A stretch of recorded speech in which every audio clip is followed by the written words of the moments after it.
Agora você ouve uma palavra de vida com o pastor Érico Rodolfo Bussinger.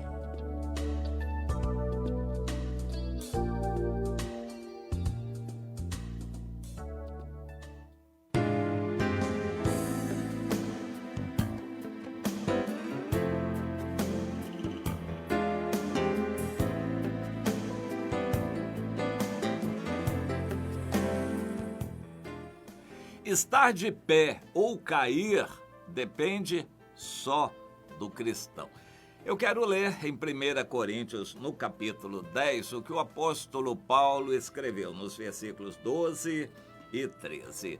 Anteriormente ele falava do exemplo de Israel como um alerta para nós. Tudo que está escrito foi escrito no Antigo Testamento para nosso proveito, mas tendo que entender e contextualizar à luz do Novo Testamento tudo que é dito no Antigo Testamento. Não é para tomar literalmente, não é para repetir o que eles fizeram. O alerta fica com relação ao procedimento deles que tentaram a Deus e caíram, e Deus teve que agir contra eles. Agora, no versículo 12, fica para nós a afirmação: aquele que pensa estar em pé, veja que não caia.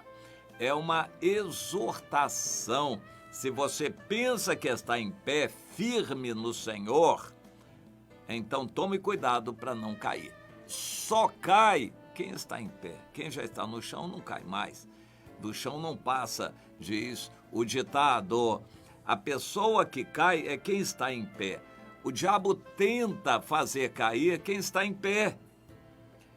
Então, se você pensa que está em pé, então demonstre que está verdadeiramente em pé, tomando cuidado para não cair.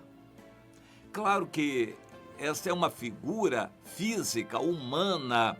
O ser humano tem duas pernas, dois pés e uma noção de equilíbrio. A gente anda, corre, trabalha em pé, mantendo o equilíbrio. Mas quando o nosso ouvido é atingido e vem uma história chamada de labirintite, a gente perde o equilíbrio e cai com facilidade. Quando alguém toma uma bebida alcoólica demais, fica um pouquinho bêbado, ele já tem dificuldade em manter o equilíbrio. Quando o cristão gosta do mundo, se distrai, olha para cá e olha para lá, ele também vai com facilidade cair, perder o equilíbrio. É sobre isto que o apóstolo Paulo quer falar, não no aspecto físico e humano. Ele quer falar da situação espiritual. Você está em pé no Senhor, tome cuidado para não cair. Quem tem que tomar cuidado é você. Claro que nós pedimos a Deus, Deus me ajude a não cair na tentação. Inclusive, faz parte da oração do Pai Nosso. Não nos deixes cair quando estivermos em tentação. Às vezes isso é mal interpretado. Senhor, não me deixe entrar em tentação.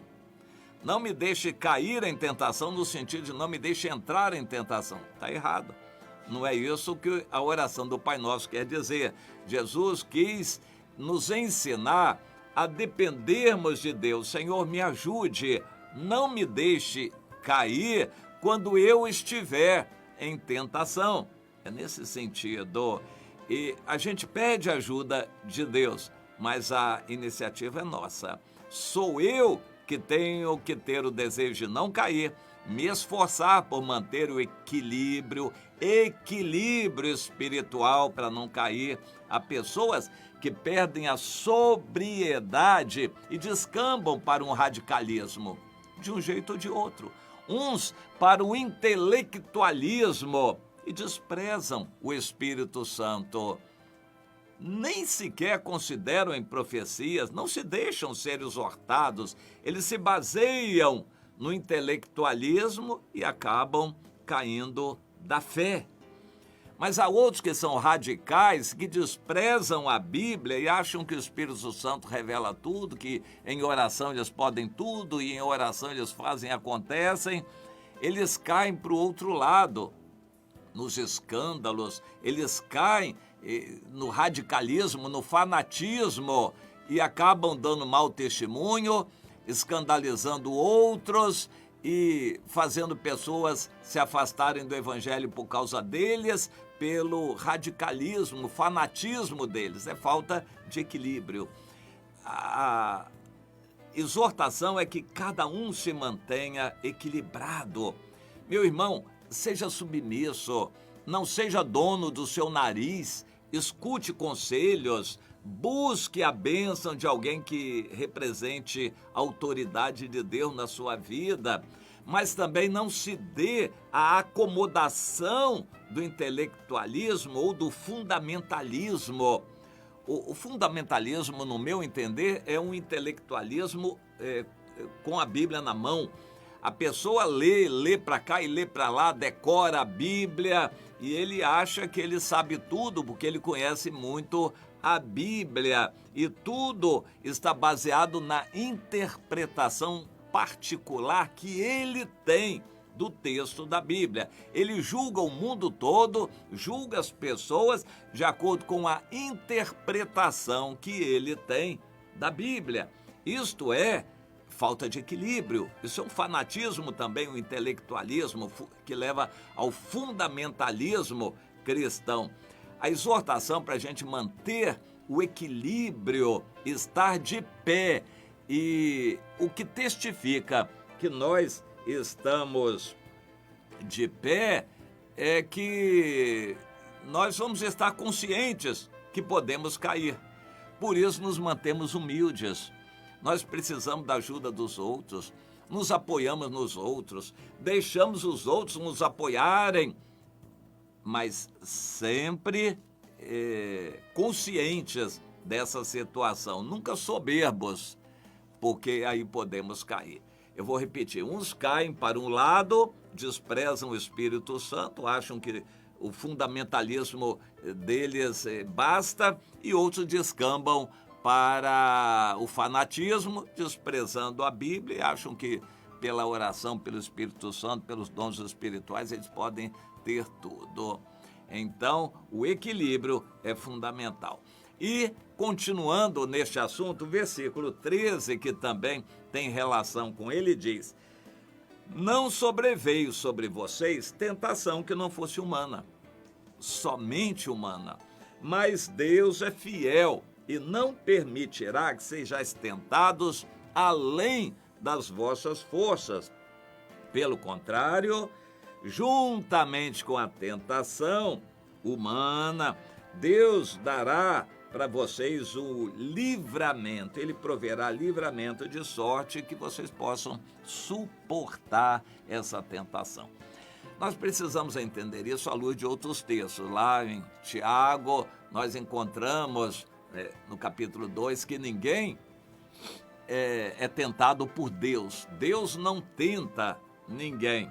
Mas aqui nessa passagem, em 1 Coríntios 10, 13, Deus diz que também ele não permite que Satanás nos tente além da nossa força. Satanás só pode chegar até nós induzindo alguma tentação humana.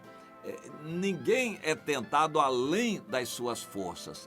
Eu não aguentei, era forte demais, eu não tive forças para resistir, então eu caí. Ele bota a culpa em Deus. Deus não o sustentou e o diabo o venceu. O diabo foi mais forte, a tentação foi muito forte que ele não aguentou. Isso é terrível, a pessoa pensar nisso, é um pensamento maligno. Você culpa Deus por não segurar você. Você caiu porque Deus não segurou.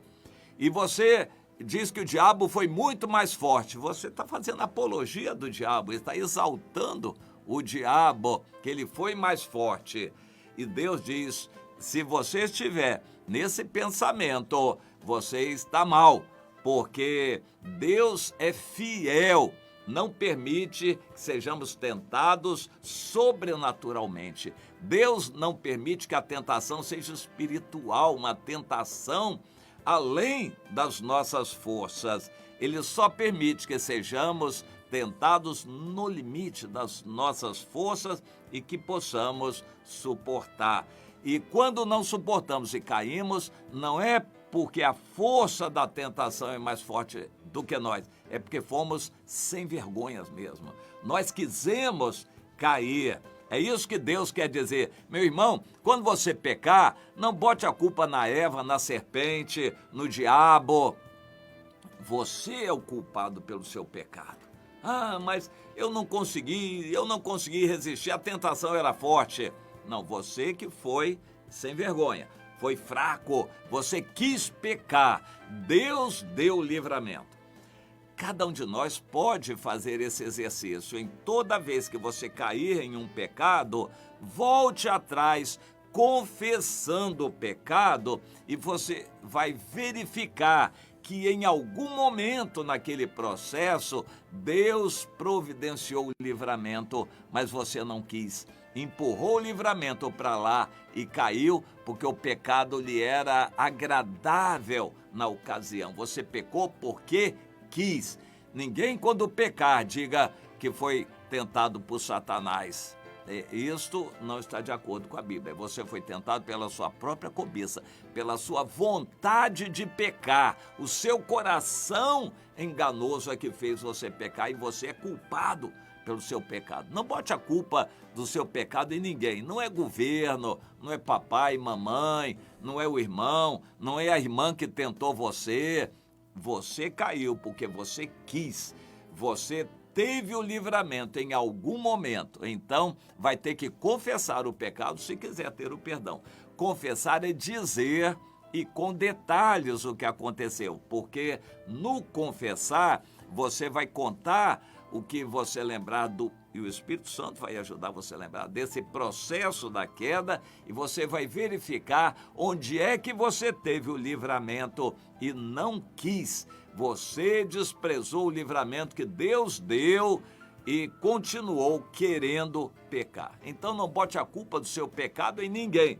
Não faça como Adão que botou na Eva, a Eva botou na serpente. Essa história de querer botar a culpa no outro, o pecado é seu. Você pecou porque você quis e o culpado é só você e o castigo vem sobre você. Então não queira botar a culpa do pecado em ninguém mais, nem no diabo.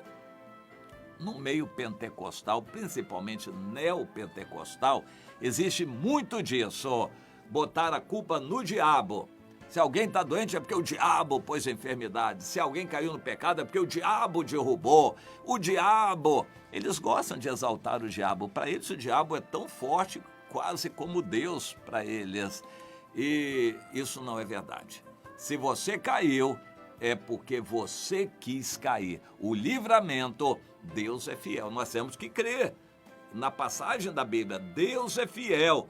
Não permite que nenhum de seus filhos, nenhum cristão, possa ser tentado diretamente por Satanás, além das suas forças. Você é tentado só naturalmente, humanamente, e tem força dada por Deus para resistir. Eu vou fazer uma ressalva. Quando a pessoa não é convertida, ele é escravo do pecado, ele não consegue resistir ao pecado.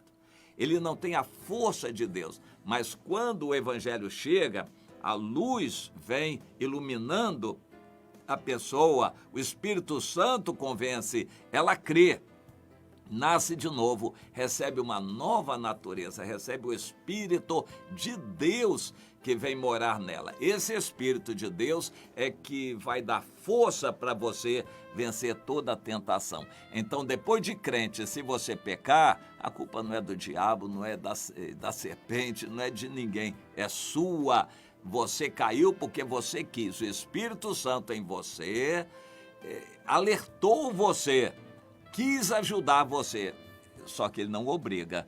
Então você caiu só porque quis. Eu quero realçar isto: estar de pé ou cair depende só de você.